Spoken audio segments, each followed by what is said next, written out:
Musi ప్రక్షాళనపైన high court తీర్పు వచ్చిన తర్వాత కూడా హరీష్ రావు అబద్దాలు చెబుతున్నారని భువనగిరి ఎమ్మెల్యే కుంభం అనిల్ కుమార్ రెడ్డి ఆరోపించారు. మూసీలో ఇప్పటి వరకు ఒక్క ఇల్లును కూడా ప్రభుత్వం కూల్చలేదని స్పష్టం చేశారు. మూసీ డీపీఆర్ ఇంకా కాలేదని, నిర్వాసితులకు 17,000 డబుల్ బెడ్రూమ్ ఇళ్లను ప్రభుత్వం కేటాయించిందని వివరించారు. 10 ఏళ్లలో బీఆర్ఎస్ ప్రభుత్వమే రైతులను బెదిరించి కేసులు పెట్టి భూసేకరణ చేసిందని విమర్శించారు. మీరు మల్లన్న సాగర్ గాని, కొండపోచమ్మ కావచ్చు, ఇక్కడ బసాపూర్ ప్రాజెక్ట్ కావచ్చు, నాడు మీరు చేసిన కార్యక్రమాలు ఎట్లా ఉండే? మేమేమో ఇక్కడ ప్రాజెక్టే మొదలు పెట్టలే, డిపిఆర్ఏ కాలే మూసీ ప్రాజెక్ట్. మేము ఇంకే మొదలు పెట్టకముందే అవాండాలు ఇస్తున్నారు. మీరేం చేసినారు?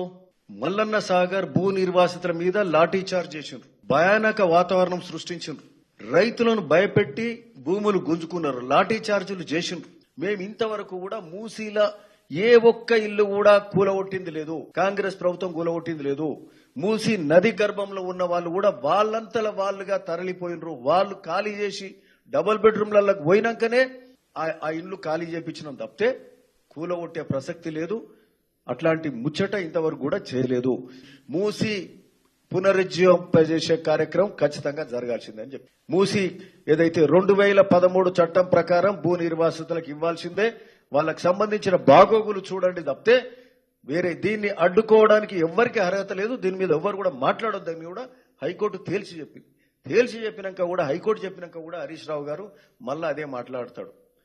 మళ్ళా అదే అబద్దాలు మాట్లాడి ప్రజలను మభ్యపెట్టే కార్యక్రమం హరీష్ రావు గారు చేస్తున్నారు.